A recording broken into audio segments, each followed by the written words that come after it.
So You're today welcome. we're delighted to have Senator Becca Rausch with us, who represents the Norfolk, Worcester, and Middlesex district in Massachusetts Senate. She's the first woman to serve in several of the district's communities in the Senate, an advocate of social equity, and also a publisher of reproductive justice. I'm so delighted to interview you today. Can you tell us a bit about your background and what inspired you to pursue a career in politics? Sure. Thanks so much for having me. I'm glad to be with you. I apologize for the background noise there. Occupational hazard. Um, I never planned to go into politics. That was something of a surprise for me, although when I spoke about it with my friends and family before I officially declared candidacy for office, um, my close friends and family said, "Oh, of course you're going to do that. That makes total sense. Why, and I thought, why didn't anybody send me a memo? Like that would have been so much easier. Um, but I apologize again. My computer is full of notifications for me today. I went to law school to learn how to use the law as a tool to advance positive social change. I grew up in upstate New York and had a great childhood by all accounts. I am Jewish. I grew up in a Jewish family. I'm raising a Jewish family now. And My grandfather was a Holocaust survivor. And in high school, experienced some very direct anti-Semitism in one of my classes. And that moment, I didn't realize it at the time, but that moment, as I look back on it, kind of set me on a path to spending my career trying to do good work for our communities, trying to make things better for people, a little more just, a little fairer, a little more equitable, and hopefully a little less expensive.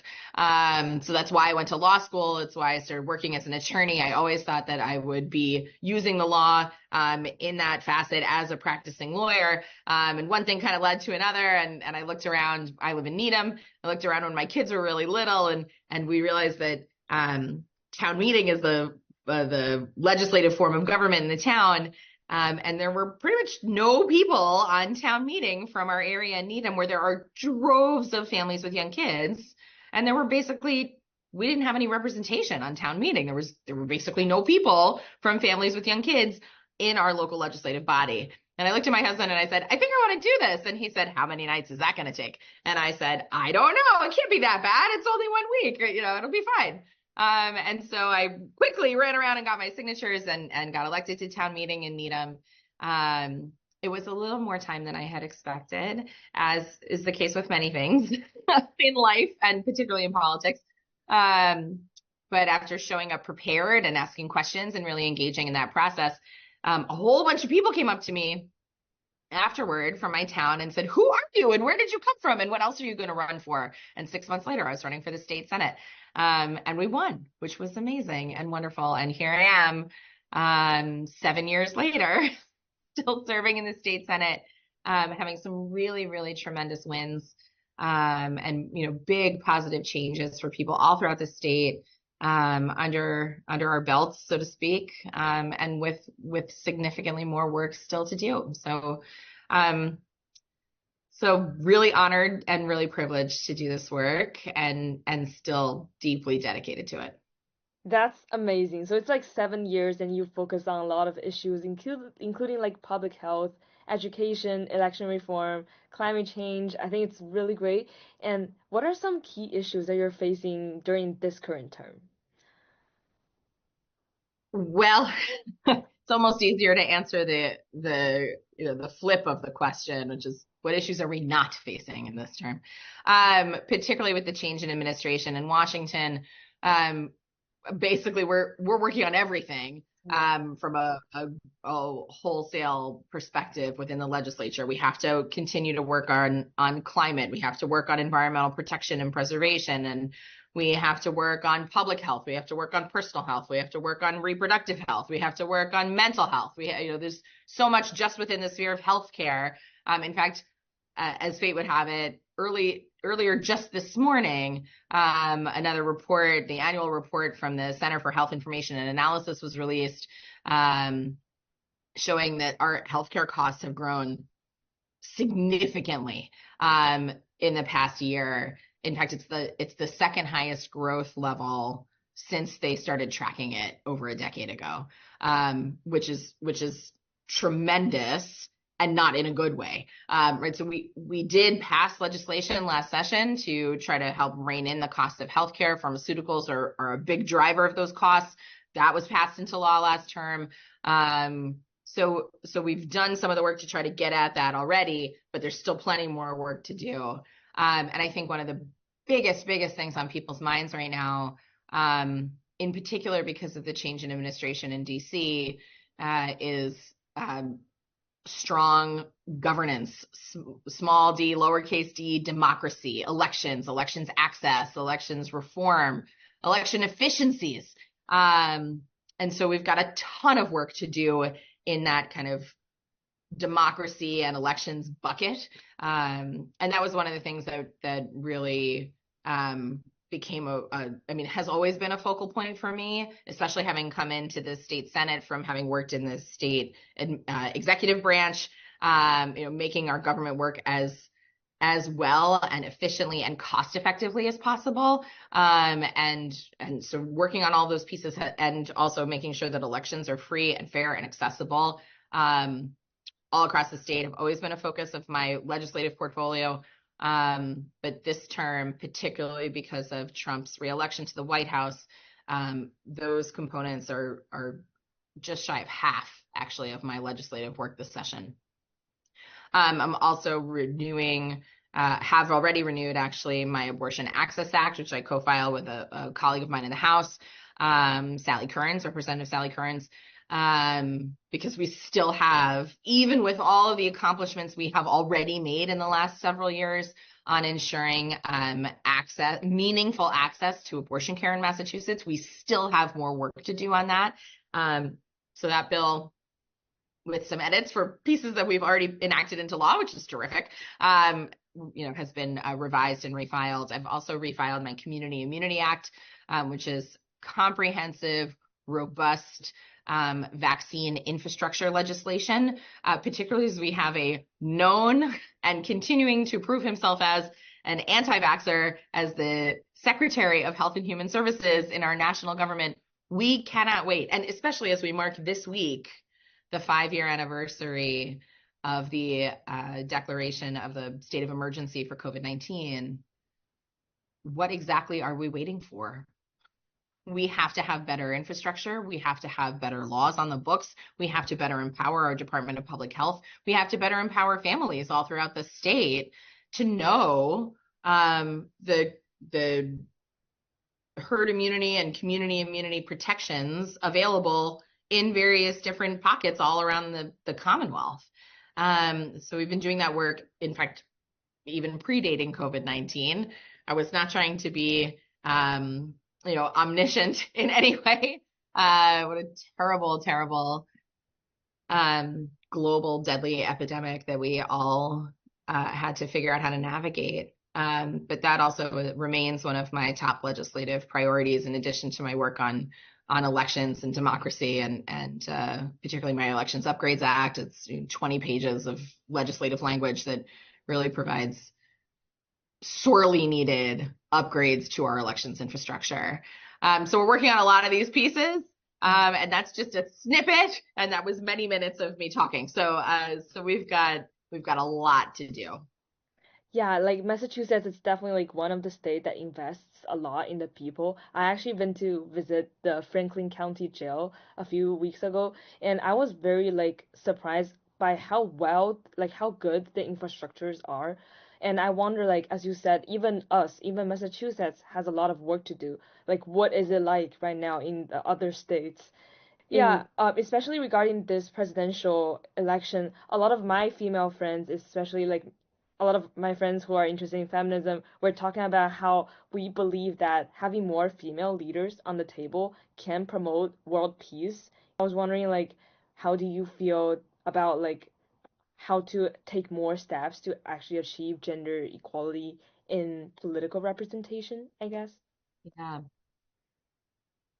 It's tough. I think it's important for us to be honest about this. I am currently the only mother of younger children in the entirety of our state Senate. There are 40 of us. There used to be two of us. Now there's just me. And my former colleague, she was the only one for a long time before I got elected, well, a little while at least. It's tough. It is tough to navigate this. We certainly see what's commonly referred to as vote splitting. When you have, for example, two women on the ballot, even in my first campaign, I was the last candidate, the last Democratic candidate to jump into the race in 2017. And there was already another woman in the race, and I absolutely had people in my district voters saying, "There's already a woman in the race. Why are you running?" And the answer is so obvious, right? Which is why you're smiling now, right? Because not all women are a monolith.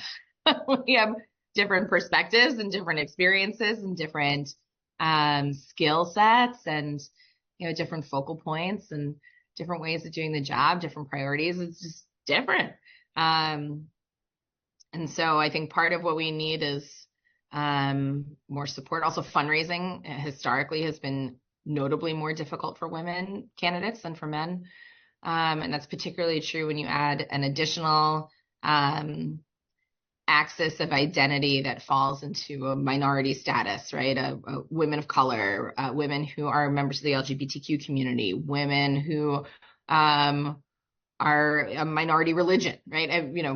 When you have multiple axes of marginalized identities, it gets that much harder.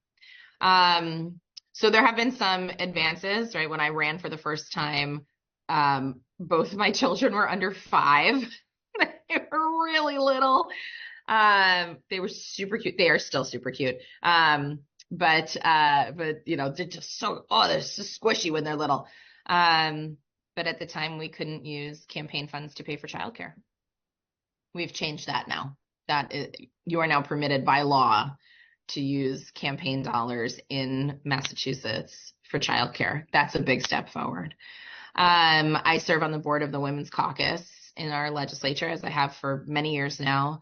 And that network is really important to be able to support each other, whatever our political perspectives is. It's a bipartisan, bicameral caucus. It's actually the oldest continually running bipartisan, bicameral women's caucus in the nation.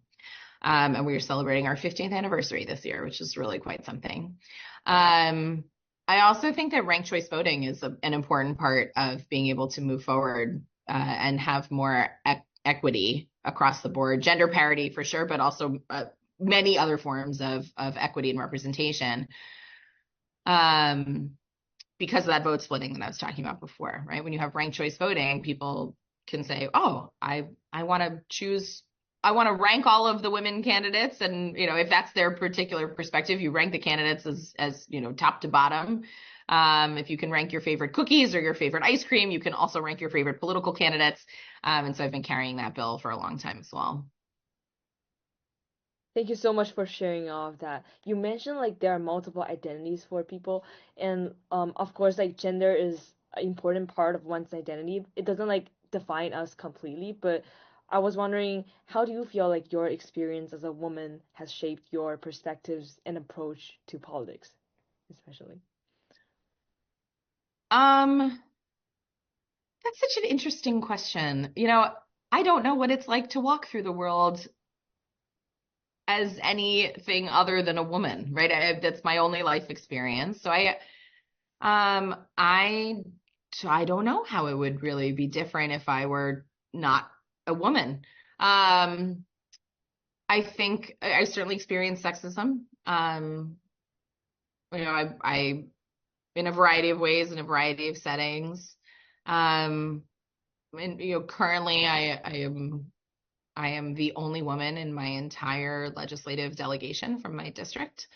All of the state reps within my district are men, and I am aware of that fact. I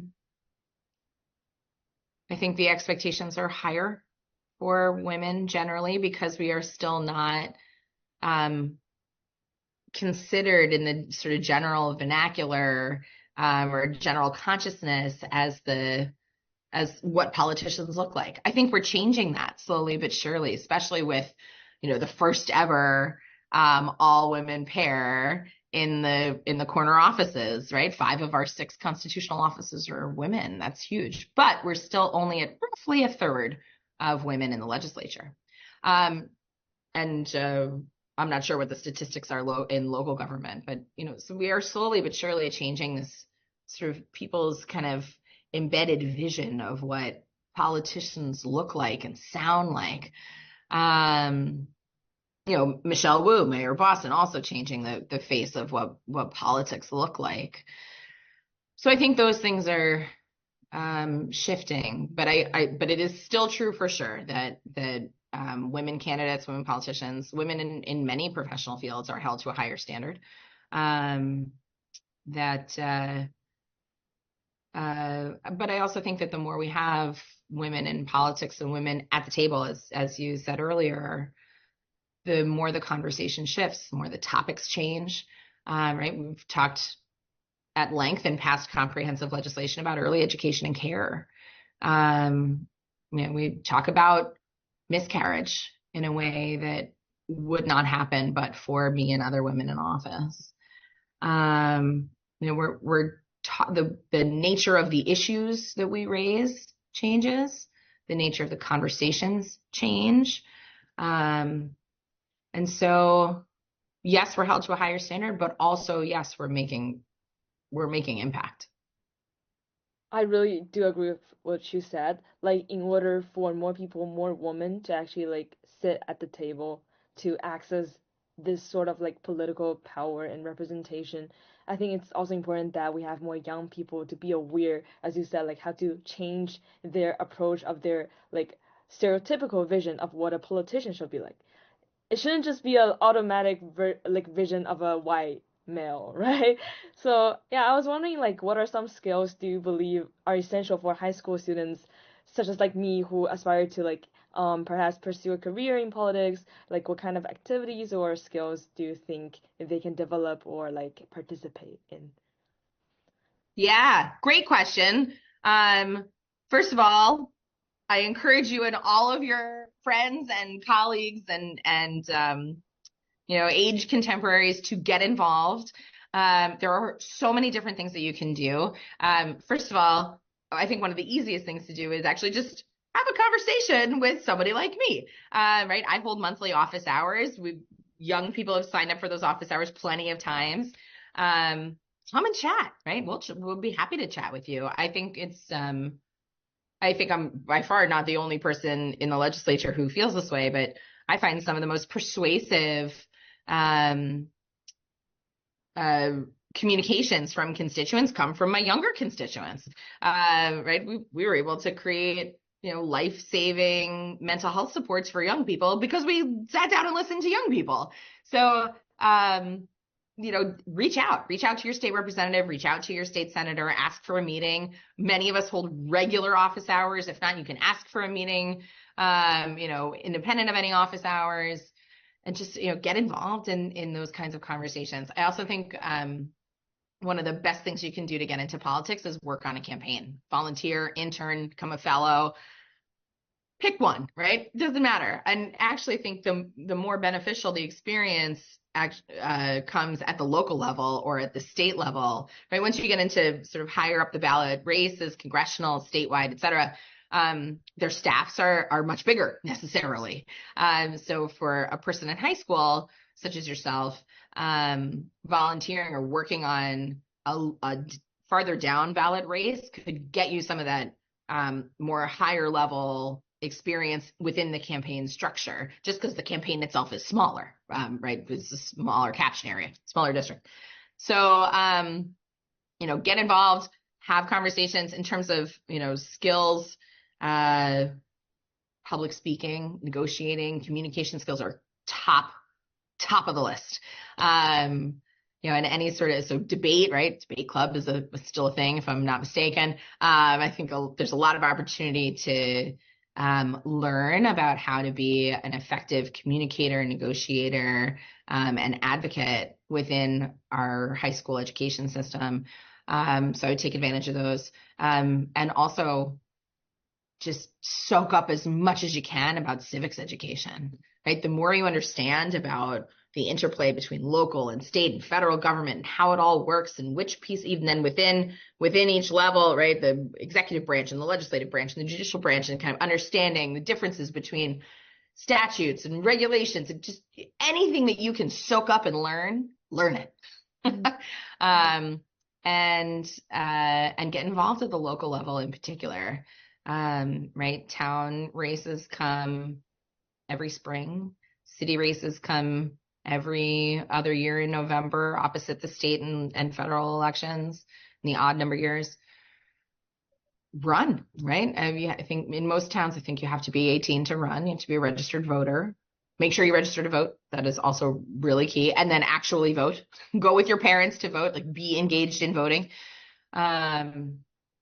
Just get involved in anything you can possibly get your hands on. Thank you so much for these useful advice. And I only have one more question. It's actually like, what are some of your any final advice to anyone who's watching and to young women especially? Yeah, be confident. That is something that I think is stereotypically harder for women in general, and particularly for younger women. If you want to do this, go do it. You can. You will. And if you need support in doing it, just reach out. Just reach out to almost any woman in office, because, as I mentioned earlier, there just aren't that many of us in the grand scheme of things, even as we continue to make positive change in terms of achieving that parity. But there is a network of kind of solidarity among women in politics, and it is very strong and very powerful. And so if and when you need the support, just reach out. And if the first person you reach out to doesn't have time or can't for whatever reason, I bet they have somebody else that might be able to give that support, right? It just activate that network. Don't be shy. Don't be scared. You got this. Thank you so much for your insights, and also thank you so much for responding to me when I reached out.